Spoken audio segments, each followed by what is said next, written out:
ರಾಮ ರಾಮ ರಾಮ ಹರೇ ಹರೇ ಹರೇ ಕೃಷ್ಣ ಕೃಷ್ಣ ಕೃಷ್ಣ ಹರೇ ಹರೇ ಹರೇ ರಾಮ ರಾಮ ರಾಮ ಹರೇ ಹರೇ. ಇಲ್ಲಿ ನಾವು ಕೇಳ್ತಾ ಇರೋದು ಈ ಮುನಿಗಳು ಇವರು ವೇದ ಮಹಾರಾಜನ ಹತ್ರ ಹೋಗಿ ಮೊದಲಿಗೆ ಕೇಳಿದ್ದು, ವೇದ ಮಹಾರಾಜನು ಕೂಡ ತುಂಬಾ ಒಂದು ಗೌರವವನ್ನು ಕೊಟ್ಟು, ಅವರು ಕೋಪ ಇತ್ತು ಅವ್ರಿಗೆ, ಆದರೆ ಕೋಪವನ್ನು ಅವರು ತಡೆದಿಟ್ಕೊಂಡು ಒಳಗೆ ತಡೆದಿಟ್ಕೊಂಡು ಅವರು ಸ್ವಲ್ಪ ಉಪದೇಶ ಮಾಡೋಣ, ಏನಾದ್ರು ಬದಲಾಗ್ಬೋದು. ಸೊ ಹಾಗೆ ಅವರು ಬಂದು ಮೊದಲಿಗೆ ಆ ವೇನರಾಜನಿಗೆ ಅವನಿಗೆ ಸ್ವಲ್ಪ ಒಂದು ರೀತಿ ಮೇಲಿಟ್ರು ಅಂತ ಹೇಳ್ತಾರೆ. ಅವರು ಕೂಡ ಮೊದಲಿಗೆ ಹೀಗೆ ರಾಜ, ಹೀಗೆ ತುಂಬಾ ಒಳ್ಳೆ ವ್ಯಕ್ತಿ ಜನರಿಗೆ. ಸೊ ಈ ರೀತಿ ಅವ್ರು ಸ್ವಲ್ಪ ಮೊದಲಿಗೆ ರಾಜನಿಗೆ ಒಳ್ಳೆ ಹಿತ ವಾಕ್ಯಗಳನ್ನ ಹೇಳಿದರು. ನಂತರ ಅವ್ರು ಹೇಳಿದ್ರು, ನಿನಗೆ ಒಳ್ಳೆ ಇದಕ್ಕೆ ಉಪದೇಶ ಮಾಡಕ್ಕೆ ನಾವು ಬಂದಿದ್ದೇವೆ.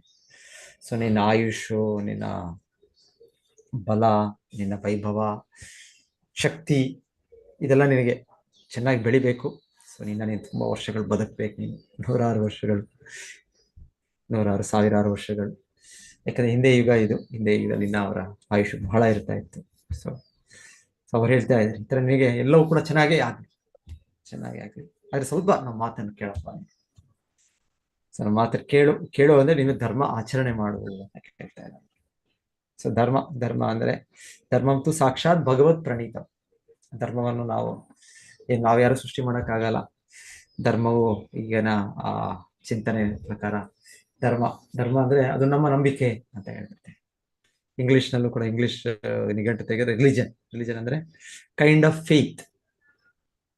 ಯಾವ ನಿಘಂಟು ತೆಗೆದ್ರು ಹಾಗೆ ಧರ್ಮ ಅಂದ್ರೆ ಏನೋ ಒಂದು ನಂಬಿಕೆ ಇಲ್ಲ. ಸೊ ಪ್ರಭುಪಾದ ಹೇಳ್ತಾ ಇಲ್ಲ, ಧರ್ಮ ಅಂದ್ರೆ ನಂಬಿಕೆ ಅಲ್ಲ, ಧರ್ಮ ಅಂದ್ರೆ ಸಾಕ್ಷಾತ್ ಭಗವತ್ ಪ್ರಣೀತ, ಸಾಕ್ಷಾತ್ ಪರಮ ಪುರುಷನು ಕೊಟ್ಟ ನಿಯಮ. ಹೇಗೆ ಈ ಕಾನೂನು ಅಂದ್ರೆ ಇದು ರಾಜ್ಯದಲ್ಲಿ ಸರ್ಕಾರ ಕೊಡೋ ಕಾನೂನು. ಸೊ ನೀವು ಅದನ್ನ ಸೃಷ್ಟಿ ಮಾಡೋ ಕಾನೂನು ಅಲ್ಲ. ನಾಳೆಯಿಂದ ನಾವು ಇಲ್ಲ, ಹೀಗೆ ಕಾನೂನು ಹೀಗಿರ್ಬೇಕು, ಕಾನೂನು ಬದಲು ಮಾಡಬೇಡ, ನಾವು ಪಾರ್ಲಿಮೆಂಟ್ ಅಲ್ಲಿ, ಇನ್ನೊಂದು ಅಸೆಂಬ್ಲಿಯಲ್ಲಿ ನಾವೆಲ್ಲ ಮಾತುಕತೆ ಮಾಡಿ ಚೇಂಜ್ ಮಾಡಬೇಡ, ಹೊಸ ಕಾನೂನು ಇಲ್ಲ. ಜನರು ಮಾಡೋದಂತಲ್ಲ ಈ ತರ ಜನರೆಲ್ಲ ಪ್ರಜಾಪ್ರಭುತ್ವದಲ್ಲಿ ಡಿಸೈಡ್ ಮಾಡೋದಾಗಲ್ಲ. ಇವತ್ತರಲ್ಲಿ ಕಾನೂನು ಬದಲು ಮಾಡೋಕ್ಕೆ ಈ ತರ ಪಾರ್ಲಿಮೆಂಟ್ ಅಸೆಂಬ್ಲಿ ಮಾಡ್ತಾರೆ. ಓಕೆ, ಇದು ಬದಲಾಗುತ್ತೆ, ಈ ಭೌತಿಕ ಇದರಲ್ಲಿ. ಆದ್ರೆ ನಿಜವಾದ ಕಾನೂನು ಅಂದ್ರೆ ಅದು ಶಾಶ್ವತವಾಗಿ ಅದು ಯಾವಾಗಲೂ ಅದೇ ಇರುತ್ತೆ. ಈಗ ಅದು ಬದಲು ಮಾಡುವುದೇನೋ ಇವತ್ತಿನ ಕಾನೂನುಗಳಲ್ಲಿ ಜನರ ಒಂದು ಪ್ರೆಷರ್ಗೆ, ಫೋರ್ಸ್, ಬಹಳ ಸಹ ಜನರೇ ಹೇಳ್ತಾರೆ ಈ ತರ ಅವ್ರ ಒತ್ತಾಯ ಇರುತ್ತೆ. ಹಾಗೆ ಅಲ್ಲಿ ಚುನಾಯಿತರಾದರೂ ಅವರು ಒಂದು ಸಹ ಕಾನೂನು ಮಾಡ್ತಾರೆ ಅಷ್ಟೇ. ಬಹಳ ಸಲ ಹಾಗೂ ಕೂಡ ಆಗುತ್ತೆ. ಸೊ ಹಾಗೂ ಮಾಡಕ್ಕಾಗಲ್ಲ. ಕಾನೂನನ್ನ ನಾವು ನಮ್ಮ ಒಂದು ಜನತೆಯ ಇದ್ರ ಮೂಲಕ ಮಾಡಕ್ಕಾಗಲ್ಲ. ಮಾಡುವುದು ಇವತ್ತಿನ ಪ್ರಪಂಚದಲ್ಲಿ, ಇವತ್ತಿನ ಇದರಲ್ಲಿ ಸರ್ಕಾರದಲ್ಲಿ ಮಾಡುವುದೇನೋ, ಆದ್ರೆ ನಿಜವಾದ ಕಾನೂನು ಅಲ್ಲ. ನಿಜವಾದ ಕಾನೂನು ಅಂದ್ರೆ ಅದು ಯಾವಾಗಲೂ ಇದೆ. ಸೊ ಧರ್ಮ ಅನ್ನೋದು ಭಗವಂತನೇ ಕೊಟ್ಟ, ಭಗವಂತನ ಸರ್ಕಾರ ಇದೆ, ಭಗವಂತನ ನಿರ್ದೇಶನ ಇದೆ, ದೇವತೆಗಳಿದ್ದಾರೆ, ಅವನು ಕೊಡೋದು ಧರ್ಮ. ಸೊ ಇದು ಒಂದು ಅರ್ಥ. ಸೊ ಇಲ್ಲಿ ಇವ್ರು ಹೇಳ್ತಾ ಇದ್ದಾರೆ, ಸೊ ರಾಜನೇ, ನೀನು ಇದನ್ನೆಲ್ಲ ಪಾಲನೆ ಮಾಡಿದ್ರೆ ನೀನು ಹೇಗೆ ಪಾಲನೆ ಮಾಡ್ಬೇಕು? ನೀನು ಕಾಯ, ಮನಸ, ವಾಚ. ಸೊ ನೀನು ಅದನ್ನ ಪಾಲನೆ ಮಾಡಿದ್ರೆ ಸೊ ಆಟೋಮೆಟಿಕ್ ಆಗಿ ಯಥಾ ರಾಜ ತಥಾ ಪ್ರಜಾ. ಸೊ ರಾಜನು ಪಾಲನೆ ಮಾಡಿದ್ರೆ ಖಂಡಿತವಾಗಿ ಪ್ರಜೆಗಳು ಪಾಲನೆ ಮಾಡ್ತಾರೆ. ಸೊ ಹಿರಿಯರು ಪಾಲನೆ ಮಾಡಿದ್ರೆ ಕಿರಿಯರು ಪಾಲನೆ ಮಾಡ್ತಾರೆ. ಇರೋ ವಿಧಾನನೇ ಆಗಿದೆ. ಹಾಗೆ ನೀನು ಮಾಡೋದ್ರಿಂದ ನಿನಗೆ ಎಲ್ಲ ಭೌತಿಕ ಕಲ್ಮಶಗಳಿಂದ ನೀನು ಮುಕ್ತನಾಗ್ತೀಯ. ಸೊ ನೀನು ಮುಕ್ತನಾಗಿ ನಿನಗೂ ಕೂಡ ಸುಖ, ಆನಂದ ಇಲ್ಲಿ ಈಗಲೂ ಆನಂದ, ಮುಂದೆ ಜನ್ಮದಲ್ಲೂ ಕೂಡ ನಿನಗೆ ಆನಂದ. ಹಾಗೆಯೇ ನಿನಗೆ ಅವಲಂಬಿಸಿದ ಪ್ರಜೆಗಳು ಕೂಡ ಅವರು ಕೂಡ ಒಳ್ಳೆಯದಾಗ್ತದೆ. ಸೊ ಮತ್ತೆ ಪ್ರಭುಪಾದರು ಇನ್ನೊಂದು ಪಾಯಿಂಟ್ ಹೇಳ್ತಾ ಇರೋದು, ಇವರು ರಾಜನಾದವರು ಕೇವಲ ದರೋಡೆಕೋರರು, ಕಳ್ಳರು ಏನು ಸಮಾಜದಲ್ಲಿ ಅಥವಾ ಹೊರಗೆ ಕಾಣ್ತಾರೆ, ಅವರಿಂದ ರಕ್ಷಣೆ ಮಾಡ್ಕೊಳ್ಳೋದು ಅಷ್ಟೇ ಅಲ್ಲ, ಅವರು ಸರ್ಕಾರದೊಳಗೆ ಕಳ್ಳಕೋರರು ಇರ್ಬೋದು, ಭ್ರಷ್ಟಾಚಾರ ಮಾಡುವ ಮಂತ್ರಿಗಳಿರ್ಬೋದು. ಸೊ ಅದು ಇರ್ತಾರೆ. ಆದ್ರೆ ರಾಜನಾದವರು ಅವರು ಜಾಗೃತನಾಗಿದ್ರೆ ಅವನದನ್ನ ಕಂಡುಹಿಡಿಯಬಹುದು. ಇಲ್ಲಾಂದ್ರೆ ಕಂಡುಹಿಡಿಯಕ್ಕೆ ಆಗೋದಿಲ್ಲ. ಅದು ಎಷ್ಟು ಸ್ವಲ್ಪ ಸಲ ಹೇಳ್ತಾರೆ, ಈ ತರ ಸ್ಕ್ಯಾಮ್ಗಳು, ಎಷ್ಟು ಸ್ಕ್ಯಾಮ್ಗಳು ಕೇಳ್ತೇವೆ ನಾವು ಈ ಸ್ಕ್ಯಾಮ್, ಬಹಳ ವರ್ಷಗಳ ಸ್ಕ್ಯಾಮ್ ಗೊತ್ತೇ ಆಗೋದಿಲ್ಲ. ಸರ್ಕಾರ ನಡೀತಾ ಇರುತ್ತೆ, ಜನರು ಆಗ್ತಾ ಇರುತ್ತೆ, ಯಾರೋ ಒಬ್ರು ಅಧಿಕಾರಿ ಎಲ್ಲೋ ಅಂತ ಹೇಳಿ ಗುರುತಿಸ್ತಾರೆ. ಓ ಈ ತರ ನಮ್ಮ ದೊಡ್ಡ ಮಂತ್ರಿಗಳೇ ಮಾಡ್ತಾ ಇದ್ದಾರೆ, ಇಲ್ಲ ದೊಡ್ಡ ಇಲಾಖೆಗಳಲ್ಲೇ ಇದು ನಡೀತಾ ಇದೆ, ಈ ತರ ಫಾರ್ಡರ್ ಸ್ಕ್ಯಾಮ್ ಆಗ್ತಾ ಇದೆ, ಇನ್ನೊಂದು ಸ್ಕ್ಯಾಮ್ ಆಗ್ತಾ ಇದೆ, ಇದೆಲ್ಲ ಯಾರೋ ಗುರುತಿಸಿರ್ತಾರೆ. ಸೊ ಹೇಳ್ತಾರೆ, ಇದು ಆಕ್ಚುಲಿ ಇದೆಲ್ಲ ರಾಜನ ಕರ್ತವ್ಯ. ರಾಜನು ಎಷ್ಟು ಜಾಗೃತವಾಗಿರ್ಬೇಕಂದ್ರೆ ಅವನು ಇದನ್ನು ಗುರುತಿಸ್ಬೇಕು. ಯಾರಾದ್ರೂ ಎಲ್ಲಾದ್ರೂ ಇಲಾಖೆಗಳಿದೆ, ಯಾವ ಇಲಾಖೆ ಆಗ್ಬೋದು, ಅಗ್ರಿಕಲ್ಚರ್ ಮಿನಿಸ್ಟ್ರಿ ಆಗ್ಬೋದು, ಫೈನಾನ್ಸ್ ಮಿನಿಸ್ಟ್ರಿ ಆಗ್ಬೋದು, ಬ್ಯಾಂಕಿಂಗ್ ಆಗ್ಬೋದು, ಎಷ್ಟೆಷ್ಟೋ ಇದೆ. ಸೊ ಎಲ್ಲಿ ಎಷ್ಟೋ ಮಂತ್ರಿಗಳ ಇಲಾಖೆಗಳಿದೆ. ಸೊ ಎಲ್ಲೂ ಕೂಡ ಅವನು ಜಾಗೃತನಾಗಿ ಅವನು ಎಲ್ಲಿ ಇದು ಆಗ್ತಾ ಇದೆ ಅವನು ಗುರುತಿಸ್ಬೇಕು. ಅದು ಕೂಡ ಅವನು ಒಳಗೆ ಅವನ ಮಂತ್ರಿ ಮಂಡಲದಲ್ಲಿರುವ ಕಳ್ಳರನ್ನೇ ಅವನು ಹಿಡಿಬೇಕು. ಒಂದು ಹೊರಗಿನ ಕಳ್ಳರು ಹೊರಗೆ ಅವ್ರು ಬಂದು ಕಳ್ಳತನ ಮಾಡ್ತಾರೆ, ಅವರು ಮನೆ ದೋಚ್ಕೊಂಡು ಹೋಗ್ತಾರೆ, ಇನ್ನೊಂದು ಪಿಕ್ ಪಾಕೆಟ್ ಮಾಡ್ತಾರೆ, ಅದು ಹೊರಗೆ ಕಾಣುವಂಗೆ. ಇನ್ನು ಒಳಗೆ ಮಂತ್ರಿ ಮಂಡಲದಲ್ಲೇ ಒಳಗೆ ಇರುತ್ತೆ, ಅದೆಲ್ಲ ಒಳಗೊಳಗೆ ಗುಪ್ತವಾಗಿ ಅವರು ಭ್ರಷ್ಟಾಚಾರ ಮಾಡ್ತಾರೆ. ಸೊ ಎಷ್ಟೊಂದು ಹೇಳೋದು ಎಲ್ಲ ಸರ್ಕಾರದಲ್ಲೇ ಎಲ್ಲ ನಡೆಯೋದು. ಅವರು ಪತ್ರಗಳು ಎಲ್ಲ ಕೂಡ ಏನೇ ಸೃಷ್ಟಿ ಮಾಡುವುದು, ದಾಖಲೆಗಳು ಸೃಷ್ಟಿ ಮಾಡ್ಬೇಕು ಎಲ್ಲ ಮಂತ್ರಿ ಮಂಡಲದಲ್ಲಿ ಎಲ್ಲ. ಏನ್ ಹೇಳೋದು, ಸ್ವಭಾವ ಹಾಗೆ ಮೋಸ ಮಾಡೋ ಸ್ವಭಾವ, ವಂಚನೆ ಮಾಡೋ ಸ್ವಭಾವ ಇರೋದು. ಸೊ ಹಾಗೆ ಅವರು ಎಲ್ಲ ಲೆಕ್ಕಗಳು ಅದೆಲ್ಲ ಸೃಷ್ಟಿ ಮಾಡ್ಬಿಡೋದು. ಏನೇನೋ ಯಾವ್ಯಾವ ರೀತಿಯಲ್ಲಿ ಆಗಿದೆ ಗೊತ್ತಿಲ್ಲ. ಈ ಒಂದೊಂದು ಭ್ರಷ್ಟಾಚಾರದ ಸ್ಕ್ಯಾಮ್ಗಳ ಬಗ್ಗೆ ಕೇಳಿದ್ರೆ ಅದ್ರ ಬಗ್ಗೆ ಕೇಳಿದ್ರೆ ಈಗೂ ಕೂಡ ಆಗುತ್ತಾ, ಈಗ ಸ್ಟಾಕ್ ಮಾರ್ಕೆಟ್ ಸ್ಕ್ಯಾಮ್, ಇನ್ನೊಂದು ಎಷ್ಟೆಷ್ಟು ಎಲ್ಲೆಲ್ಲದರಲ್ಲೂ ಕೂಡ ಎಷ್ಟೆಷ್ಟು ಅಧಿಕಾರಿಗಳೇ ಅವರ ಕೈ ಸೇರಿರ್ತಾರೆ. ಅಧಿಕಾರಿಗಳೇ ಹೊರಗಿನ ಕಳ್ಳರಿಗೆ ಅವರು ಕೂಡ ಅಲ್ಲಿ ಸೇರ್ಕೊಂಡಿರ್ತಾರೆ. ಇಲ್ಲಿ ಹೇಳ್ತಾರೋ ರಾಜನ್ನೋದ ಇದು ಕರ್ತವ್ಯ. ತಕ್ಷಣವೇ ಸ್ವಲ್ಪ ಅದು ಬೆಂಕಿಯಾಗಿ ಇದು ಇದಾಗಬಾರ್ದು, ಆಗ ಮುಂಚೆನೆ ಅದ್ರ ಮುಂಚೆನೆ ಸ್ವಲ್ಪ ಹೊಗೆ ಬಂದರೇನೆ ಅವನು ಅಷ್ಟು ಜಾಗೃತವಾಗಿರೋದು. ನಾವು ಕೇಳ್ತಾ ಇದ್ದೀವಿ ಸ್ವಲ್ಪ ಸಮಯ ಕೂಡ ಹಿಂದೆ ರಾಜರ ಕಾಲದಲ್ಲಿ ಈ ತರ ಹೊರಗೆ ಯಾರು ಕಳ್ಳತನ ಮಾಡಿದ್ರೆ ಅವರಿಗೆ ಎಷ್ಟು ಒಂದು ತೀವ್ರವಾದ ಶಿಕ್ಷೆ ಇರ್ತಾ ಇದೆ ಅಂದ್ರೆ ಅವರ ಕೈಗಳನ್ನ ಕತ್ತರಿಸ್ಬಿಡ್ತಾ ಇದೆ. ಹಾಗಾಗಿ ಜನತೆಗೆ ಈ ತರ ಕಳ್ಳತನ ಮಾಡೋದ್ರಲ್ಲಿ ಅವ್ರಿಗೆ, ಸೊ ಅವ್ರಿಗೆ ಯಾರಾದ್ರೂ ಆಗ್ಬೋದು, ಅವರು ಹೊರಗಿನ ಜನತೆ ಆಗ್ಬೋದು, ಒಳಗಿರುವ ಮಂತ್ರಿ ಮಂಡಲವಾಗ್ಬೋದು, ಅದೇ ಶಿಕ್ಷೆ. ಆಕ್ಚುಲಿ ಮಂತ್ರಿ ಮಂಡಲಕ್ಕಿಂತ ಹೆಚ್ಚು ಶಿಕ್ಷೆ ಇರ್ಬೇಕು. ಯಾಕಂದ್ರೆ ಇವಾಗ ಅಷ್ಟು ಅವ್ರಿಗೆ ಗೊತ್ತಿದ್ದು ಮಾಡೋದು. ಒಂದ್ಸಲ ಸ್ವಲ್ಪ ಜನ ಏನೋ ಒಂದು ಎಮರ್ಜೆನ್ಸಿ ಇನ್ನೊಂದು ಇದೆ, ಅವ್ರು ಕೂಡ ಶಿಕ್ಷೆನೆ, ಕಳ್ಳನೇ. ಆದ್ರೆ ಹೇಳ್ತಾ ಇರೋದು ಇನ್ನ ಒಂಥರ ಮಂತ್ರಿ ಮಂಡಲ ಅಂದ್ರೆ ಇನ್ನ ಅವರು ಅಧಿಕಾರದಲ್ಲಿದ್ದಾರೆ, ಇನ್ನ ಜ್ಞಾನವನ್ನು ಪಡೆದಿದ್ದಾರೆ, ಇನ್ನ ಅವರು ಇದೆಲ್ಲ ತಿಳ್ಕೊಂಡು ಮಾಡ್ತಾರೆ, ಅವ್ರಿಗಿನ್ನ ಹೆಚ್ಚು ಶಿಕ್ಷೆ. ಸೊ ರಾಜನು ತುಂಬಾ ಈ ತರ ಜಾಗರೂಕನಾಗಿ ಅವನು ಒಳಗಿರುವ ಭ್ರಷ್ಟಾಚಾರವನ್ನ ಅವನು ತಡೆಯೋಗಟ್ಟ ಶಕ್ತಿ ಇರ್ಬೇಕು ಅವನಿಗೆ. ಸೊ ಹೀಗೆ ಮಾಡೋದ್ರಿಂದ ಅವನಿಗೆ ಆ ತೆರಿಗೆ ತಗೊಳ್ಳೋ ಅಧಿಕಾರ ಇದೆ. ರಾಜನಿಗೆ ಹೇಳೋದು ಟ್ಯಾಕ್ಸ್ ತಗೊಳ್ಳೋಕೆ ಯಾವ ಅಧಿಕಾರ ಅಂದ್ರೆ, ಯಾಕಂದ್ರೆ ಅವನ ಜೀವನ ಆದಾಯ ಹಾಗೆ, ಅವನ ಜೀವನೋಪಾಯ ಹಾಗೆ ನಾವು ಕೇಳೋದು ಬ್ರಾಹ್ಮಣ ಜೀವನೋಪಾಯ ಅಂದ್ರೆ ಅವರು ಪಠನ್ ಪಾಠನ್ ಯಜನ್ ದಾನ ಪ್ರತಿಗ್ರಹ. ಸೊ ಅವರು ದಾನ ಸ್ವೀಕರಿಸ್ತಾರೆ. ಯಾಕೆ ಸ್ವೀಕರಿಸಬಹುದು ಅಂದ್ರೆ ಅವರು ಪಠನ್ ಪಾಠನ್, ಅವರು ಶಾಸ್ತ್ರವನ್ನು ಓದಿ ಶಾಸ್ತ್ರವನ್ನು ಇನ್ನೊಬ್ಬರಿಗೆ ಈ ಶಾಸ್ತ್ರದ ಮೇಲೆ ಅವರು ಆಧಾರವಾಗಿ ಅವರು ಬೋಧನೆ ಮಾಡಬಹುದು, ಕಲಿಸ್ಬಹುದು. ಮತ್ತೆ ಭಗವಂತನನ್ನು ಅವರು ಸಂತೋಷ ಮಾಡೋ ಒಂದು ವಿಧಾನವನ್ನು ಅವ್ರಿಗೆ ಗೊತ್ತು, ಮತ್ತೆ ಬೇರೆಯವರು ಅದು ಕಲಿಸ್ತಾರೆ. ಸೊ ಹಾಗೆ ಅವ್ರು ಈ ಕಾರ್ಯಗಳಲ್ಲಿ ಅವ್ರು ತೊಡಗಿರೋದ್ರಿಂದ ಅವರು ದಾನವನ್ನು ಸ್ವೀಕರಿಸಬಹುದು. ಅದು ಅವರ ಜೀವನೋಪಾಯ. ಅದು ಕೇವಲ ಅವ್ರು ದಾನ ಸ್ವೀಕಾರ ಮಾಡೋದಂತಲ್ಲ, ಅದು ಮತ್ತೆ ಅವರು ವಾಪಸ್ ಕೊಟ್ಬಿಡ್ಬೇಕಾದ್ರೆ, ಅದು ಸಿಗ್ತಾ ಇದೆ ನಂಗೆ ಜಾಸ್ತಿ ಸಿಗ್ತಾ ಇದೆ ಅಂತ ನಾನು ಬ್ಯಾಂಕ್ ಬ್ಯಾಲೆನ್ಸ್ ಹೆಚ್ಚು ಮಾಡ್ಕೊಳ್ತೇನೆ ಅಂತೆಲ್ಲ ಕೆಲವೊಮ್ಮೆ ಯಾರೋ ಹೇಳ್ತಾ ಇರಿ ಎಲ್ಲೋ. ಎನಿವೆ ಅದನ್ನ ಕೇಳಿದ್ದೊಂದು, ಈ ತರ ಯಾರೋ ಒಬ್ರು ಶಿಕ್ಷಣ ಮಾಡ್ತಾ ಇದ್ರು ಯಾವ್ದೋ ಒಂದು ದೊಡ್ಡ ಇದರಲ್ಲೇ ಒಳ್ಳೆ ಪಂಡಿತರು, ಒಳ್ಳೆ ಇದಾಗ ಅವ್ರು ಎಷ್ಟೋ ಶಿಷ್ಯರಿದ್ರು. ಮತ್ತೆ ಅವ್ರ ಶಿಷ್ಯರೆಲ್ಲ ಗುರುಗೆಲ್ಲ ಕೊಟ್ಟಬೇಕು ಅಂತ ಅವರೆಲ್ಲ ಬಂದು ಅವ್ರದೆಲ್ಲ ಏನೇನೋ ಅವ್ರದ್ದು ಸಂಪಾದನೆ ಇದೆ ಅದೆಲ್ಲ ಒಂದು ಗುರು ಕೊಟ್ಬಿಡ್ತಾರೆ. ಆಮೇಲೆ ಒಂದ್ ದಿವಸ ಹೊರಗೆ ಬಂತು ಏನಂದ್ರೆ, ಆ ವ್ಯಕ್ತಿ ಅವ್ರು ಯಾರು ಗುರು ಇದ್ರು ಅವರೆಲ್ಲ ಈ ಶಿಷ್ಯರ ಹಣ ಎಲ್ಲ ತಗೊಂಡು ಎಲ್ಲೋ ಒಂದು ಶೇರ್ಸ್ ಅದನ್ನೆಲ್ಲ ಖರೀದಿ ಮಾಡಿ ಎಲ್ಲೋ ಇಟ್ಬಿಡ್ತಾರೆ. ಅದೇ ಸ್ವಂತ ಇದಕ್ಕೆ ಅವ್ರ ಉಪಯೋಗಕ್ಕೆ ಇಟ್ಕೊಂಡು. ಇದ್ರಲ್ಲಿ ಬ್ರಾಹ್ಮಣ ಅಲ್ಲ. ಬ್ರಾಹ್ಮಣ ಅಂದ್ರೆ ಆಕ್ಚುಲಿ ದಾನವ ಸ್ವೀಕರಿಸ್ತಾನೆ, ಆ ದಾನವ ಸಿಕ್ಕಿದ್ದನ್ನು ಮತ್ತೆ ಸಮಾಜಕ್ಕೆ ವಾಪಸ್ಸು ಭಗವಂತನಿಗೆ ಒಂದು ದೊಡ್ಡ ಉತ್ಸವವನ್ನು ಆಚರಿಸಿ, ಮಹೋತ್ಸವವನ್ನು ಆಚರಿಸಿ, ಪ್ರಸಾದ ವಿತರಣೆ ಇನ್ನೊಂದು ಸಾಲ ಉಪಯೋಗಿಸ್ಬಿಡ್ತಾನ ರಾವಣನು ಇಲ್ಲ ಇಲ್ಲ, ನನಗೆ ಇವತ್ತು ಕೊಟ್ಟು ನನ್ನ ಶಿಷ್ಯರು ನಾಳೆ ಕೊಡ್ಲಿಲ್ಲ ಅಂದ್ರೆ ಏನಾಗುತ್ತೆ, ಇಲ್ಲ ನಾಳಿದ್ದು ಕೊಡ್ಲಿಲ್ಲ ಅಂದ್ರೆ ಏನಾಗುತ್ತೆ, ನನ್ನ ಸ್ಥಿತಿ ಏನು. ಆಮೇಲೆ ಅದು ಬ್ರಾಹ್ಮಣ ಅಲ್ಲ. ಬ್ರಾಹ್ಮಣ ಅದನ್ನು ಆತರ ಭಯದಲ್ಲಿ ಆತರ ಒಂದು ಸೆಕ್ಯೂರಿಟಿ ಇಟ್ಕೊಂಡು ಅವ್ರು ಇರೋದಿಲ್ಲ.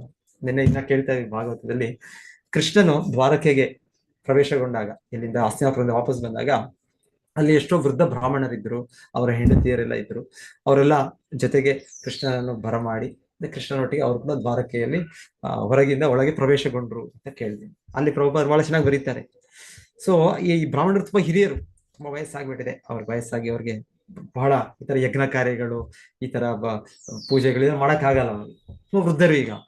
ಆದರೂ ಪ್ರಭುಪಾದರು ಹೇಳ್ತಾರೆ ಅವರೆಲ್ಲೋ ಅವ್ರ ಬ್ಯಾಂಕ್ ಅಲ್ಲೇ ಬ್ಯಾಲೆನ್ಸ್ ಇಟ್ಟಿಲ್ಲ ಅವ್ರು ಅಂತ ಹೇಳ್ತಾರೆ ಅವ್ರ ಬಗ್ಗೆ. ಅಂದ್ರೆ ಅವ್ರು ಎಷ್ಟು ಇದಂದ್ರೆ ಪ್ರಾಮಾಣಿಕರು ಅಂದ್ರೆ ಅವ್ರಿಗೆ ಗೊತ್ತು ಕೃಷ್ಣನು ನಮಗೆ ನೋಡ್ಕೊಳ್ತಾನೆ. ಸೊ ಅವ್ರೇನ್ ಮಾಡ್ತಾ ಇದಾರೆ ಅಂತ ಈ ತರ ರಾಜರ ಈ ತರ ಕೃಷ್ಣನ ಇಲ್ಲಿ ಆ ದ್ವಾರಕೆಯಲ್ಲಿ ಪ್ರವೇಶ ಮಾಡೋದು ಅವರೆಲ್ಲ ಬಂದು ಕೃಷ್ಣನ ಗುಣಗಾನ ಮಾಡ್ತಾರೆ. ಸೊ ಹಾಗೆ ಅವರು ಹಿಂದೆ ಈ ತರ ಮಹಾರಾಜರ ಗುಣಗಾನ ಮಾಡ್ತಾರೆ, ಯಾಕಂದ್ರೆ ಕೃಷ್ಣನ ರಾಜನಾಗಿದ್ದದ್ದು. ಸೊ ಮಹಾರಾಜರ ಗುಣಗಾನ ಮಾಡೋದು ಅನ್ಸ್ಬೋದು, ಇವ್ರು ಗುಣಗಾನ ಮಾಡ್ತಾ ಇದಾರೆ ಅಂದ್ರೆ ಅವರೆಲ್ಲ ಏನೋ ಸುಮ್ನೆ ಏನೋ ಒಂದು ಹೊಗಳಿ ಅವ್ರನ್ನ ಇದು ಮಾಡಿ ಅದೇ ಅವ್ರಿಗೆ ಏನೋ ಸ್ವಲ್ಪ ಹಣ ಕೊಡ್ಲಿ ಇದ್ಕೊಡ್ಲಿ ಅದಕ್ಕೆಲ್ಲ ಅವ್ರು ಮಾಡ್ತಾ ಇರೋದು. ಹೇಳ್ತಾರೆ ನಿಜವಾಗ್ಲೂ ಆ ರಾಜರು ಆ ಶುದ್ಧ ಭಕ್ತರು ಇರ್ತಾರೆ, ರಾಜರ್ಷಿಗಳು ಇರ್ತಾರೆ. ಸೊ ಹಾಗೆ ಇವರು ಈ ತರ ಹಿರಿಯ ಬ್ರಾಹ್ಮಣರು ಬಂದು ಅವ್ರನ್ನ ಗುಣಗಾನ ಮಾಡಿದ್ರೆ ಅವರು ಕೂಡ ರಾಜನು ನಿಜವಾಗ್ಲೂ ಆ ತರ ಒಂದು ಒಳ್ಳೆ ಗುಣಗಳ ಸದ್ಗುಣಗಳಿಂದ ತುಂಬಿರುತ್ತಾ ಇದ್ದ. ಸೊ ಅದರಿಂದ ತಪ್ಪು ಹೇಳ್ತಾ ಇರಲಿಲ್ಲ. ರಾಜನು ಈ ರೀತಿ ಅವನು ಪರಾಕ್ರಮಶಾಲಿ ಆಗೋ, ಈ ರೀತಿ ಜನರನ್ನು ರಕ್ಷಿಸಿದ್ದು, ಈ ತರ ಮಂತ್ರಿ ಮಂಡಲವನ್ನು ಈ ಸ್ಕ್ಯಾಮ್ಗಳನ್ನ ಕಂಡಿಡಿದು ಇದು ಮಾಡಿದ್ದು, ಈ ರೀತಿ ಅವ್ರ ಪ್ರಶಂಸೆ ಮಾಡೋದ್ರೆ ತಪ್ಪಿರ್ಲಿಲ್ಲ. ಆದ್ರೆ ರಾಜನು ಕೂಡ ಅವಾಗ ಇನ್ನೂ ಅವ್ರಿಗೆ ಸ್ಫೂರ್ತಿ ಸಿಗ್ತಾ ಇತ್ತು, ನಾನು ಇದೇ ರೀತಿಯಲ್ಲಿ ಧಾರ್ಮಿಕವಾಗಿ ಮುಂದುವರಿಬೇಕು. ಆಗ ರಾಜನು ಅವ್ರಿಗೆ ಏನ್ ಬೇಕು ಅವ್ರಿಗೆ ಒಂದು ಕಾಣಿಕೆ ಆಗಿರೋದು. ಸೊ ಹೇಳ್ತಾ ಇದ್ರೆ ಈ ರೀತಿ ಅವರ ಜೀವನ ನಡೆದಿರುತ್ತೆ. ಯಾರು ಹಿಂದೆ ವೃದ್ಧರಾದ ಬ್ರಾಹ್ಮಣರು ಕೂಡ ಇನ್ವ್ಯಾಲಿಡ್ ಅವ್ರಿಗೆ ವಯಸ್ಸಾಗಿ ಅವ್ರಿಗೆ ಇನ್ನೇನ್ ಮಾಡಕ್ಕಾಗಲ್ಲ ಅಷ್ಟು ಕೆಲಸಗಳು ಈ ತರ ಎಲ್ಲ, ಈ ತರ ಬೇರೆ ಅವರ ಧಾರ್ಮಿಕ ವಿಧಿಗಳ ಕ್ರಮ ಆಗಿಲ್ಲ ಅಂದ್ರೆ ಅವರ ಜೀವನೋಪಾಯ ಆಗಿ ನಡೆದು ಬರುತ್ತೆ. ಸೊ ಹೀಗೆ ಆತರ ಬ್ರಾಹ್ಮಣರು. ಅದೇ ರೀತಿ ಕ್ಷತ್ರಿಯರಿಗೆ ಇಲ್ಲಿ ಹೇಳ್ತಾ ಇರೋದು, ಕ್ಷತ್ರಿಯರಿಗೆ ಅವ್ರಿಗೆ ಆತರ ದಾನ ಸ್ವೀಕಾರ ಮಾಡೋದಿಲ್ಲ. ರಾಜ ಅವ್ರೇನಿದ್ರು ದಾನ ಕೊಡ್ತಾರ, ಅವ್ರು ಯಾರಿಂದನೋ ಅವ್ರ ಕೈ ಚಾಚೋದಿಲ್ಲ, ಅವ್ರು ಕೊಡಿ ಭಿಕ್ಷೆ ಬೇಡೋದಿಲ್ಲ ಆ ಕ್ಷತ್ರಿಯರು. ಸೊ ಕೃಷ್ಣ ಅರ್ಜುನನ್ಗೆ ಅದೇ ಅಲ್ವ ಹೇಳೋದು ಭಗವದ್ಗೀತೆಯಲ್ಲಿ, ಅರ್ಜುನ ನಿನ್ನ ಕರ್ತವ್ಯ ಇದೆ, ನೀನು ಯುದ್ಧ ಮಾಡ್ಲೇಬೇಕು, ಯುದ್ಧ ಮಾಡ್ಲಿಲ್ಲ ಅಂದ್ರೆ ನಿಂಗೆ ಇವಾಗ ರಾಜ್ಯ, ನೀನು ಯುದ್ಧ ಮಾಡಿದ್ರೆ ನೀನ್ ಏನಾದ್ರು ನಿನಗೆ ಸ್ವಲ್ಪ ಅಟ್ಲೀಸ್ಟ್ 5 ಹಳ್ಳಿಗಳಾದ್ರೂ ಕೊಡಿ ಅಂತ ಕೇಳಿದ್ದವ್ರೆ, ಕೊಡ್ಲಿಲ್ಲ ಅವ್ರು ಕೊಡ್ಲಿಲ್ಲ ಅಂದ್ರೆ ಆಯ್ತು, ಇವಾಗ ಈಗ ಒಂದು ಬಲಾತ್ಕಾರ ಒಂದು ಇದರಿಂದ ಆದ್ರೂ ನೀನ್ ಪಡಿಬೇಕು.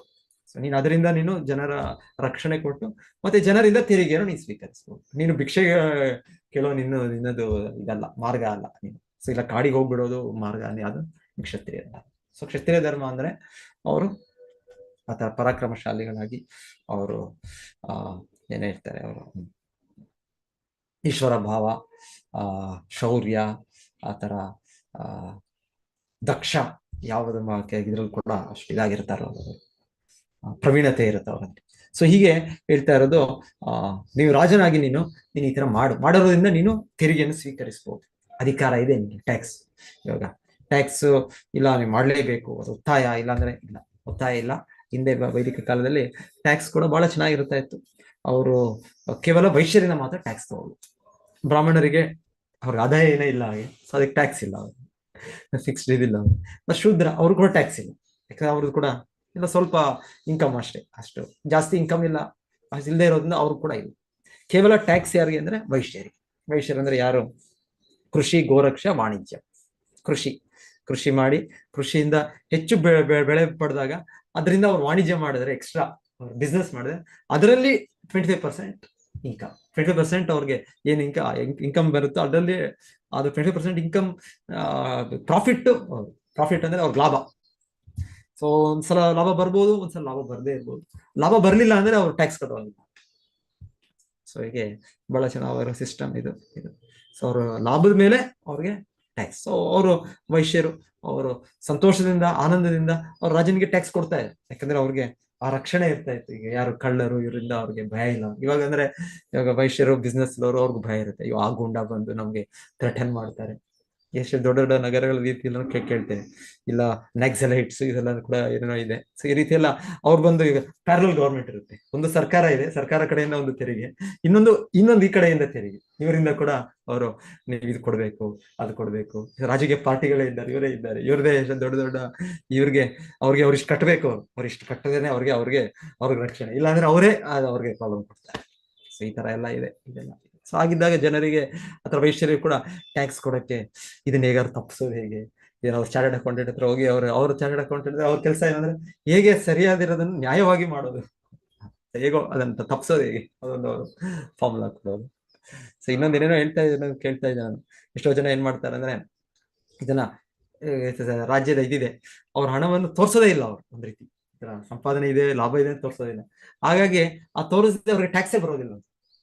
ಈಗ ದೊಡ್ಡ ದೊಡ್ಡ ಏನೋ ಹೇಳ್ತೇನೆ, ಯಾವ ರೀತಿ ಅಷ್ಟು ಅರ್ಥ ಆಗಿಲ್ಲ ನಂಗೆ, ಆದ್ರೆ ಹೇಳಿದ್ದು ಈ ತರ ನಾವು ದೊಡ್ಡ ದೊಡ್ಡ ವ್ಯಕ್ತಿಗಳು ಕೇಳ್ತೇವೆ, ಪಾಶ್ಚಾತ್ಯ ಬಿಲಿಯನಿಯರ್ ಎಲ್ಲ, ಇವರೆಲ್ಲ ಹೇಗೆ ಅಂದ್ರೆ ಲಾಭ ಬರುತ್ತೆ, ಆ ಲಾಭವನ್ನೇ ಇನ್ನೊಂದು ರೀತಿಯಲ್ಲಿ ಅವರು ಅದನ್ನ ಇನ್ವೆಸ್ಟ್ ಮಾಡಿದ್ರೆ ಅವಾಗ ಗೌರ್ಮೆಂಟ್ ಅವ್ರ ಕಾನೂನು ಪ್ರಕಾರ ಅದನ್ನ ಟ್ಯಾಕ್ಸ್ ತಗೊಳ್ಳೋದಿಲ್ಲ.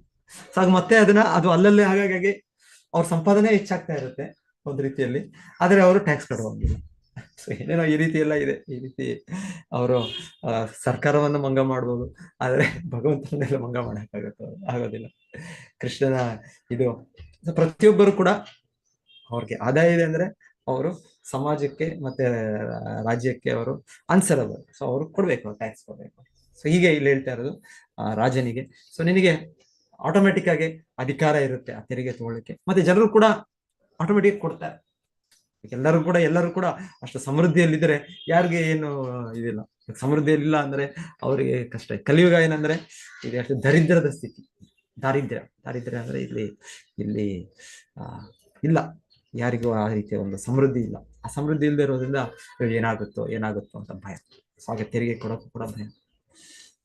ಸೊ ಇಲ್ಲಿ ಹೇಳ್ತಾ ಇರೋದು ನೀನು ರಾಜನ ಕರ್ತವ್ಯ. ಸೊ ನಿನ್ನ ಇದು ಕರ್ತವ್ಯ ಇದು. ಸೊ ನೀನು ಸರಿಯಾಗಿ ಧಾರ್ಮಿಕವಾಗಿ ನೀನು ಇದ್ರೆ ಆಟೋಮ್ಯಾಟಿಕಲಿ ನಿನ್ನ ಅನುಯಾಯಿಗಳು, ನಿನ್ನ ಪ್ರಜೆಗಳು ಕೂಡ ಅವರು ಇರ್ತಾರೆ. ಯದ್ಯದಾಚರತಿ ಶ್ರೇಷ್ಠಸ್ ತತ್ತದ್ ಏವೇ ತರೋ ಜನ ಸಯತ್ ಪ್ರಮಾಣಂ ಕುರುತೆ ಲೋಕಸ್ತದ್ ಅನುವರ್ತತೆ.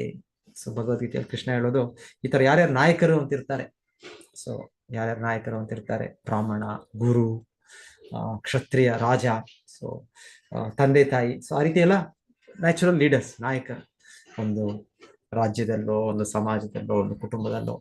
ಸೊ ಈ ತರ ಅವರು ಪಾಲನೆ ಮಾಡಿದ್ರೆ ಆಟೋಮೆಟಿಕ್ ಆಗಿ ಅವರನ್ನು ಅವಲಂಬಿಸಿದವರು ಪಾಲನೆ ಮಾಡ್ತಾರೆ. ಶ್ರೀ ಚೈತನ್ಯ ಮಹಾಪ್ರಭು ಹೇಳುವ ಹಾಗೆ ಅಪಾನಿ ಆಚರಿಸಿ ಜೀವೇರ ಶಿಕ್ಷೆ. ಅಪಾನಿ ಆಚರಿಸಿ ಚೈತನ್ಯ ಮಹಾಪ್ರಭು ಹೇಳೋದು ಮೊದಲಿಗೆ ನಾವು ಪ್ರತಿಯೊಬ್ಬರನ್ನ ಪಾಲನೆ ಮಾಡ್ಬೇಕು. ಏನು ಭಾರತ ಭೂಮಿತೆ ಮನುಷ್ಯ ಜನ್ಮ ಒಯ್ಲ ಯಾರ್ ಜನ್ಮ ಸಾರ್ಥಕ ಕರಿ ಕರೋ ಪರೋಪಕಾರ. ಸೊ ಚೈತನ್ಯ ಮಹಾಪ್ರಭು ಒಂದೇ ಸಂದೇಶ ಏನಂದ್ರೆ ನಾವು ಪ್ರತಿಯೊಬ್ಬರು ನಮ್ಮ ಜೀವನವನ್ನು ಸಾರ್ಥಕ ಮಾಡ್ಕೊಳ್ಬೇಕು. ಸೊ ನಾವು ಸಾರ್ಥಕ ಮಾಡ್ಕೊಂಡಾಗ ನಾವು ಇನ್ನೊಬ್ಬರಿಗೆ ಸಾರ್ಥಕ ಮಾಡ್ಕೊಳ್ಳೋಕೆ ನಾವು ಉಪದೇಶ ಮಾಡ್ಬೋದು, ಹೇಳ್ಬೋದು. ಇವಾಗ ನಾನೇ ಪಾಲನೆ ಮಾಡ್ತಾ ಇಲ್ಲ, ಸೊ ನಾನೇ ಬೇರೆಯವ್ರಿಗೆ ಏನ್ ಹೇಳಕ್ಕಾಗತ್ತೆ, ನಾನು ಹೇಳಕ್ಕಾಗಲ್ಲ. ಸೊ ಆ ಉದಾಹರಣೆ ಕೊಡ್ತಾರಲ್ಲ, ಒಬ್ಬ ವ್ಯಕ್ತಿ ಇನ್ನೊಬ್ಬ ವ್ಯಕ್ತಿಗೆ ನೀನು ಇದು ಮದ್ಯಪಾನ ಮಾಡೋದು ಇಲ್ಲಾಂದ್ರೆ ಇನ್ನೊಂದು ಮಾಡೋದು ತಪ್ಪು, ಅದ್ ಮಾಡ್ಬೇಡ ಅಂತ ಹೇಳಿದಾಗ ಆ ವ್ಯಕ್ತಿ ಮಾಡ್ಲಿಲ್ಲ ಅಂದ್ರೆ ಹೇಳ್ಬೋದು. ಒಬ್ಬ ಅಧ್ಯಾಪಕನು, ಒಬ್ಬ ಟೀಚರ್ ಸೊ ಫಾಲೋ ಮಾಡಿದ್ರೆ ಹೇಳ್ಬೋದು, ನಮ್ಗೆ ಆ ಶಕ್ತಿ ಇರುತ್ತೆ, ಇಲ್ಲ ನಮ್ಮ ಇದಕ್ಕೆ ಒಂದು ಅರ್ಥ ಇರುತ್ತೆ, ಇಲ್ಲ ಅಂದ್ರೆ ಅದಕ್ಕೆ ಅರ್ಥ ಇಲ್ಲ ಮಾತಿಗೆ. ಹಾಗೆ ಇಲ್ಲಿ ಅವರ ಉಪದೇಶ ರಾಜನಿಗೆ, ರಾಜ ನೀನು ನಿನ್ನ ಒಳ್ಳೇದಕ್ಕೆ ನಾವು ಉಪದೇಶ ಮಾಡ್ತಾ ಇರೋದು, ನೀನು ಮೊದಲು ಧಾರ್ಮಿಕವಾಗಿ ನೀನು ಪಾಲನೆ ಮಾಡು. ನೀನು ಕಾಯ ಮನಸ ವಾಚ ನಾವೆಲ್ಲ ಚಟುವಟಿಕೆಗಳು ಮಾಡೋದು ಹೊರಗೆ ಮಾಡ್ತೀವಿ, ಹೊರಗೆ ಮಾಡ್ತಾ ನಾವು ಮನಸ್ಸಿನ ಕಡೆ ಯೋಚನೆ ಮಾಡ್ತೇವೆ. ಸೊ ಹೇಳ್ತಾ ಇರೋದು ಅವರು ಒಳಗೆ ಹೊರಗೆ ಎರಡು ಕೂಡ ನೀನು ಅದನ್ನ ಪಾಲನೆ ಮಾಡೋದು. ನೀನು ಪಾಲನೆ ಮಾಡಿದ್ರೆ ಸೊ ಅವಾಗ ನಿನಗೆ ಅದರಿಂದ ನಿನ್ನ ಎಲ್ಲ ಮಾಲಿನ್ಯಗಳು ಹೊರಗೋಗಿ ನೀನು ಪರಿಶುದ್ಧನಾಗಿ ನೀನು ಒಂದು ಕಡೆ ಹೇಳ್ತಾರೆ ಅನುವಾದರು ಸ್ವರ್ಗಲೋಕವನ್ನು ಪಡಿತೀಯೇ. ಇಲ್ಲ ಅಂದ್ರೆ ಹೇಳ್ತಾರೆ ಸ್ವರ್ಗಲೋಕ ಅಷ್ಟೇ ಅಲ್ಲ, ಭಗವದ್ಧಾಮಕ್ಕೂ ಕೂಡ ಹೋಗಿರುವುದು ಅಂತ ಹೇಳ್ತಾರೆ. ಕೇವಲ ಆ ಕರ್ತವ್ಯಗಳು ಮಾಡ್ತಾನೆ, ಇನ್ನೇನು ಇಲ್ಲ. ನಮಗೆ ಸಿಕ್ಕಿದ ಗುಣಗಳು ಯಾವುದೋ ಸತ್ವ, ರಜಸ್, ತಮಸ್ ಈ ಪ್ರಭಾವಗಳಿದೆ. ಸೊ ಅದರಲ್ಲಿ ನಮಗೆ ಸಿಕ್ಕಿರೋ ಗುಣಗಳಲ್ಲಿ ನಮ್ಮ ಚಟುವಟಿಕೆಗಳು ಅದರ ಅನುಗುಣವಾಗಿ ನಮ್ಮ ಕೆಪಾಸಿಟಿ, ಪ್ರತಿಯೊಬ್ಬರಿಗೂ ಒಂದೊಂದು ರೀತಿಯ ಕೆಪಾಸಿಟಿ ಇದೆ, ಒಂದೊಂದು ರೀತಿಯ ಒಂದು ಕಲೆ ಇದೆ. ಎಲ್ಲರಿಗೂ ಒಂದೇ ರೀತಿ ಕಲೆ ಇಲ್ಲ, ಎಲ್ಲರೂ ಒಂದೇ ರೀತಿ ಎಕ್ಸ್ಪರ್ಟ್ ಇಲ್ಲ, ಏನೋ ಒಂದೊಂದರಲ್ಲಿ ಒಬ್ಬೊಬ್ರು ಎಕ್ಸ್ಪರ್ಟ್. ಸೊ ಹೇಳೋದು ಅದರಲ್ಲೂ ಕೂಡ ರಾಜನು ಎಕ್ಸ್ಪರ್ಟ್ ಅಂದ್ರೆ ಅವನು ರಾಜ್ಯಾಡಳಿತ ಮಾಡೋದರಲ್ಲಿ ಅವನಿಗೆ ಆ ರೀತಿ ಮ್ಯಾನೇಜ್ಮೆಂಟ್ ಅಡ್ಮಿನಿಸ್ಟ್ರೇಷನ್ ಅಥವಾ ಇದಿರುತ್ತೆ. ಸೊ ಅದನ್ನ ಮಾಡ್ತಾ ಮಾಡ್ತಾ ಪರಿಪೂರ್ಣತೆ ಪಡಿಬಹುದು ಹೇಳ್ತಾರೆ.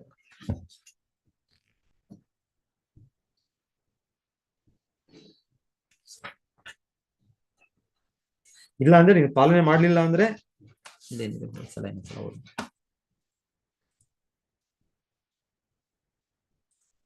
ನೀನು ಖಂಡಿತವಾಗಿ ಪತನಗೊಳ್ತೀಯೇ.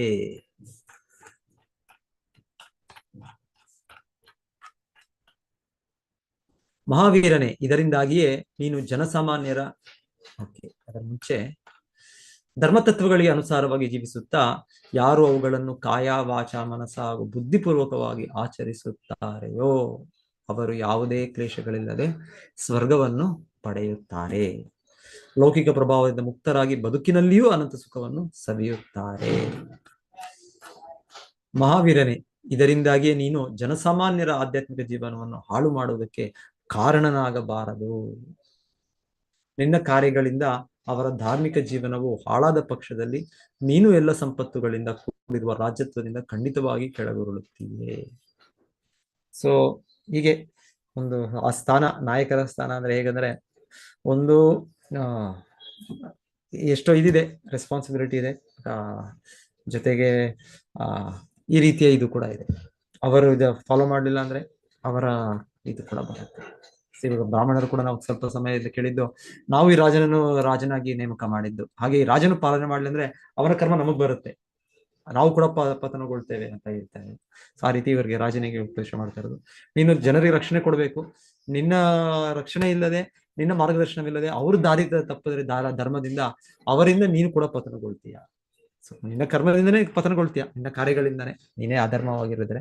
ಜೊತೆಗೆ ಅವರಿಂದ ಇನ್ನ ಹೆಚ್ಚು ಪತನ, ಇನ್ನ ಬೇಗ ಪತನಗೊಳ್ತೀಯ. ಸೊ ಈಗ ವೇನ ಮಹಾರಾಜನು ಎಷ್ಟು ಬೇಗ ಅವನ ಮೇಲೆ ಹೋಗ ಅಷ್ಟೇ ಬೇಗ ಕೆಳಗೆ ಬರೋದು. ಆ ಸತ್ಪುರುಷರ ಮುಂದುವರಿಸಿದರೆ ರಾಜನು ಪ್ರಜೆಗಳನ್ನು ದುಷ್ಟ ಮಂತ್ರಿಗಳ ಹಾಗೂ ಕಳ್ಳಕಾಕರ ಪೀಡೆಯಿಂದ ಕಾಪಾಡಬೇಕು. ಈ ಸತ್ಕಾರ್ಯವನ್ನು ನಿರ್ವಹಣೆ ಮಾಡಿದ್ದಕ್ಕಾಗಿ ಅವನ ಪ್ರಜೆಗಳು ಕೊಡುವ ತೆರಿಗೆಗಳನ್ನು ಸ್ವೀಕರಿಸಬಹುದು. ಹೀಗೆ ಧರ್ಮಿಷ್ಠನಾದ ರಾಜನು ಬದುಕಿರುವಾಗ ಇಲ್ಲೂ ಸತ್ತ ಮೇಲೂ ಪರಲೋಕದಲ್ಲೂ ಸುಖವನ್ನು ಸವಿಯುವ. ಸೊ ಭಾಗವತದಲ್ಲಿ ಎಷ್ಟು ನಿರ್ದೇಶನಗಳಿದೆ. ಈಗ ಪ್ರಭುಪಾದರು ಹೇಳ್ತಾರೆ, ಇಲ್ಲ ಅಂದ್ರೆ ಈಗ ಪ್ರಜಾಪ್ರಭುತ್ವ ಅಂದ್ರೆ ಒಂದ ರಾಜ ಸರಿ ಇಲ್ಲ ಅಂದ್ರೆ ಇನ್ನೊಂದು ರಾಜ, ಇಲ್ಲ ಅಂದ್ರೆ ಇನ್ನೊಂದು ರಾಜ. ಸೊ ಈ ಅಧ್ಯಕ್ಷರು ಇಲ್ಲ ಪ್ರಧಾನಿಗಳು ಅಂದ್ರೆ ಇನ್ನೊಂದು ರಾಜರಿದ್ದಾರೆ. ಸೊ ಹಿಂದೆ ಹಾಗೆ ಕೇಳ್ತೀವಿ ನಾವು, ಎಷ್ಟೋ ದೇಶಗಳಿಗೆ ಕೇಳ್ತೇವೆ, ಯಾವ್ದು ಫ್ರೆಂಚ್ ರೆವಲ್ಯೂಷನ್ ಅಂತ ಕೇಳ್ತೇವೆ. ಸೊ ಮೊದಲಿಗೆ ಅಥವಾ ಒಬ್ಬ ರಾಜನ ತೆಗೆದು ಇನ್ನೊಂದು ರಾಜನ, ಮತ್ತೆ ಇನ್ ಸ್ವಲ್ಪ ಸಮಯ ಇನ್ನೊಂದು ಮತ್ತೆ ಕ್ರಾಂತಿ, ಮತ್ತೆ ಕ್ರಾಂತಿ, ಮತ್ತೆ ಕ್ರಾಂತಿ. ಸೊ ಇದು ನಡೀತಾನೆ ಇರುತ್ತೆ. ಈ ರೀತಿಯ ಇದು ಎಷ್ಟುವರೆಗೂ ಇಲ್ಲಿ ಹೇಳೋದು ಪ್ರಜಾಪ್ರಭುತ್ವನೋ ಇಲ್ಲ ಅಂದ್ರೆ ರಾಜಾಧಿಪತ್ಯನೋ, ಯಾವ್ದಾದ್ರು ಸಿಸ್ಟಮ್ ಏನಾದ್ರು ಆಗ್ಲಿ, ಪ್ರಿನ್ಸಿಪಲ್ ಏನಂದ್ರೆ ತತ್ವ ಏನು ಅಂದ್ರೆ ಅವರು ಧರ್ಮಿಷ್ಠರಾಗ್ಬೇಕು, ಅವ್ರ ಪಾಲನೆ ಮಾಡ್ಬೇಕು. ಅಲ್ಲಿ ಅದು ಮುಖ್ಯ. ಯಾವ್ದಾದ್ರು ಆಗ್ಬೋದು, ಏನಾದ್ರು ಯಾರು ಹೇಗಾದ್ರೂ ಬರ್ಲಿ, ಪಟ್ಟಕ್ಕೆ ಅವ್ರ ರಾಜನಾಗಿ ಬರ್ಲಿ, ಇಲ್ಲಾಂದ್ರೆ ಡಿಕ್ಟೇಟರ್ ಆಗಿ ಬರ್ಲಿ, ಅವ್ರ ಕಮ್ಯುನಿಸ್ಟ್ ಬರ್ಲಿ, ಪ್ರಜಾಪ್ರಭುತ್ವದಿಂದ ಬರ್ಲಿ, ಎಲ್ಲಿಂದಾದ್ರೂ ಬರ್ಲಿ, ಆದ್ರೆ ಅವರು ಪಾಲನೆ ಮಾಡ್ಬೇಕು. ಅದು ಮುಖ್ಯವಾದದ್ದು. ಇಲ್ಲ ಪಾಲನೆ ಮಾಡ್ಲಿಲ್ಲ ಅಂದ್ರೆ ಮತ್ತೆ ಮತ್ತೆ ಮತ್ತೆ ಮತ್ತೆ ಅದೇ ಕ್ರಾಂತಿಗಳು. ಇವಾಗ ಜನರೇಷನ್ ಝೆಡ್ ಇವತ್ತಿನ ಹೊಸ ಇದು ಅಂದ್ರೆ ಹೊಸ ಪೀಳಿಗೆ ಇದೆ, 20-30 ವರ್ಷದ ಇವರೆಲ್ಲ ಕಡೆ ಕ್ರಾಂತಿ ಮಾಡೋದು ಇರೋದು. ಸೊ ಇದು ಮತ್ತೆ ಮತ್ತೆ ನಡೀತಾನೆ ಇರುತ್ತೆ, ಮತ್ತೆ ಪ್ರಭುಪಾದ ಭಾಷೆಯಲ್ಲಿ ಹೇಳ್ತಾರೆ, so you remove one Nixon you put another Nixon ಅಂತ ಹೇಳ್ತಾರೆ. ಈಗ ಪ್ರಭುಪಾದ ಪ್ರಚಾರ ಮಾಡುವಾಗ ವಿದೇಶದಲ್ಲಿ ಇದೇ ರೀತಿ ಒಬ್ಬರ ಅಧ್ಯಕ್ಷರು, ಅವರ ರಾಜ ಅಲ್ಲಿ, ಅವರು ಈ ತರ ಭ್ರಷ್ಟಾಚಾರದಲ್ಲಿ ಸಿಕ್ಕಿಬಿಡ್ತಾರೆ. ಅವ್ರು ಸಿಕ್ಕಿಬಿದ್ಮೇಲೆ ಅವ್ರ ರಾಜ್ಯದಲ್ಲೆಲ್ಲ ದೊಡ್ಡ ಕೋಲಾಹಲ, ಮತ್ತೆ ಎಲ್ಲ ಅವರ ಪಾರ್ಲಿಮೆಂಟ್ ಎಲ್ಲದರಲ್ಲೆಲ್ಲ ಮಾಡಿ ಒಬ್ಬರನ್ನ ತೆಗಿತಾರೆ. ಸೊ ಇನ್ನೊಬ್ಬರನ್ನ ಮತ್ತೆ ನೇಮಕ ಮಾಡ್ತಾರೆ. ಶಿವಬ್ರು ಹೇಳ್ತಾರೆ, ಈ ತರ ಎಷ್ಟು ಸಲ ಮಾಡ್ತೀರಾ ನೀವು, ಇದೇ ಒಂದು ಚಕ್ರ ಇದು. ಒಬ್ಬರ ಮೇಲ್ ಮಾಡ್ತೀರಾ, ಅವ್ರನ್ನ ತೆಗಿತೀರಾ, ಮತ್ತೆ ಇನ್ನೊಬ್ಬರನ್ನ ಮೇಲ್ ಹಾಕ್ತೀರಾ, ಅವ್ರನ್ನ ತೆಗಿತೀರಾ. ಇದು ನಡೀತಾನೆ ಇರುತ್ತೆ. ಸೊ ಎಷ್ಟುವರೆಗೂ ಈ ತರ ಧರ್ಮಿಷ್ಠರಾದವ್ರನ್ನ ನೀವು ನೇಮಕ ಮಾಡೋದಿಲ್ಲ, ಧರ್ಮ ಪಾಲನೆ ಮಾಡೋದು, ಇದು ಮುಂದುವರಿತಾನೆ ಇರುತ್ತೆ ಅಂತ ಹೇಳ್ತಾರೆ. ಸೊ ಆ ಧರ್ಮಿಷ್ಠ ಇರೋವನ್ನು ಗುರುತಿಸೋದಕ್ಕೆ ನಾವು ಧರ್ಮಿಷ್ಠರಾಗಬೇಕು. ಅವಾಗ ನಾವು ಗುರುತಿಸ್ಬೋದು, ಅಯ್ಯೋ ಇವರು ಧರ್ಮಿಷ್ಠರ, ಇವ್ರು ಪಾಲನೆ ಮಾಡ್ತಾರೆ. ಪ್ರಭುತ್ವ ಅಂದ್ರೆ ನಮ್ಮ ಆಯ್ಕೆ ಇದು. ಸೊ ನಮ್ಮ ಆಯ್ಕೆ ಯಾವಾಗ ಆಗುತ್ತೆ ಅಂದ್ರೆ ನಮಗೆ ಬುದ್ಧಿ ಇರ್ಬೇಕು, ನಮಗೆ ಜ್ಞಾನ ಇರ್ಬೇಕು, ನಮಗೆ ಗುರುತಿಸೋ ಶಕ್ತಿ ಇರ್ಬೇಕು.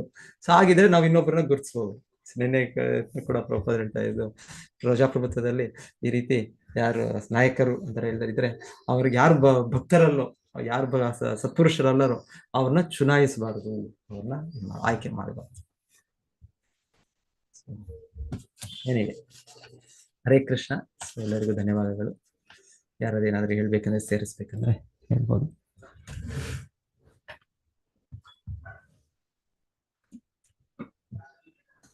ಹರೇ ಕೃಷ್ಣ. ಧನ್ಯವಾದಗಳು ಪ್ರಭುಜಿ.